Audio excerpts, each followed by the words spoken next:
Greetings, writers. It is Tuesday, September the 27th, and I cannot even believe that we are already wrapping up the month of September and preparing for the last 3 months of 2022.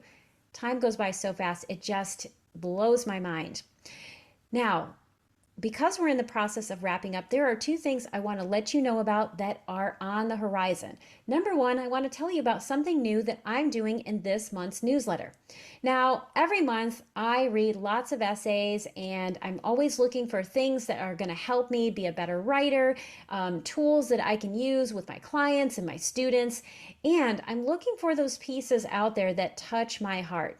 One thing that always surprises and delights me is how often I find you out there. I go out there looking for things and I go, hey, wait a second. This published piece was written by one of my newsletter followers. So I've been publishing these pieces for a while to let you know, but I want to start highlighting them so that you can begin to develop an even greater sense of connection and community with each other.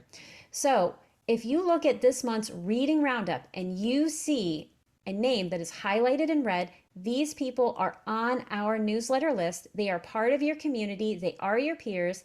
I ask one thing, please take a look at what they're doing, read their pieces if they speak to you, and share them on the internet so that we can begin to amplify the power of this newsletter and the effect that you have out in the world. Doing so is going to make you a great literary citizen.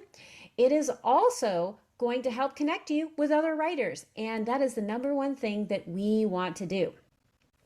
The second thing I want to let you know is that tomorrow, Wednesday, September 28th, I am beginning a two-part series on the book proposal with creative nonfiction that I am super, super excited about. Now, if you are a creative nonfiction writer and you are looking towards traditional publication, you gotta have a book proposal. And I know many of you might be thinking, oh, those are the words I don't want to hear. And you might be thinking creativity killer and soul crusher and all of the other terrible names that we have for this process. However, there are ways to work on your book proposal that can help you thrive through the process and might even be fun. If you take this two-part series, you're going to learn those tips. And if you want a sneak preview, I have published two blog posts, one with Jane Friedman and one with Brevity, that share some of the things that I am going to be talking about and give you a rationale for why now is actually the time to learn about the book proposal, even if you're still working on your manuscript. So take a look at those, and if you're thinking, oh my gosh, I'm not going to be available at Wednesday in the afternoon, no problem. Everything is recorded so you can watch it at your leisure. And if you know that you have other people in your writing group that might also be working on a proposal, or you're like, hey, I want you to be able to workshop my proposal and know what in the world it is, tell them to take this webinar, because the more people take this, the more we're going to have a shared language around what happens with a book proposal, and people are going to be able to give you the kind of feedback you need and deserve to help you achieve your writing dreams. Also, I would say not only is this going to be really helpful, it is a steal. The cost for these two webinars is super low, and you are going to get so much for it. So take advantage of this opportunity, register for the session, get all this information, and pat yourself on the back for saving a little dough.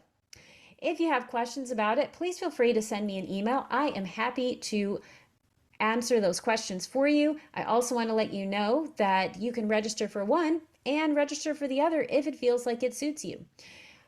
I hope that I see you tomorrow at this webinar, and no matter what you decide, I hope that you know that I am cheering you on. I see your success. I know that you're working hard. I know that you are enough and that you have everything you need in order to be successful and to feel whole and to have peace about this process.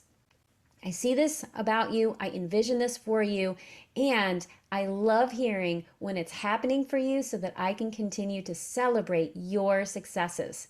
I wish you all the very best this week. I look forward to connecting with you again next week, and until then, Please take time out of your schedule to always write on.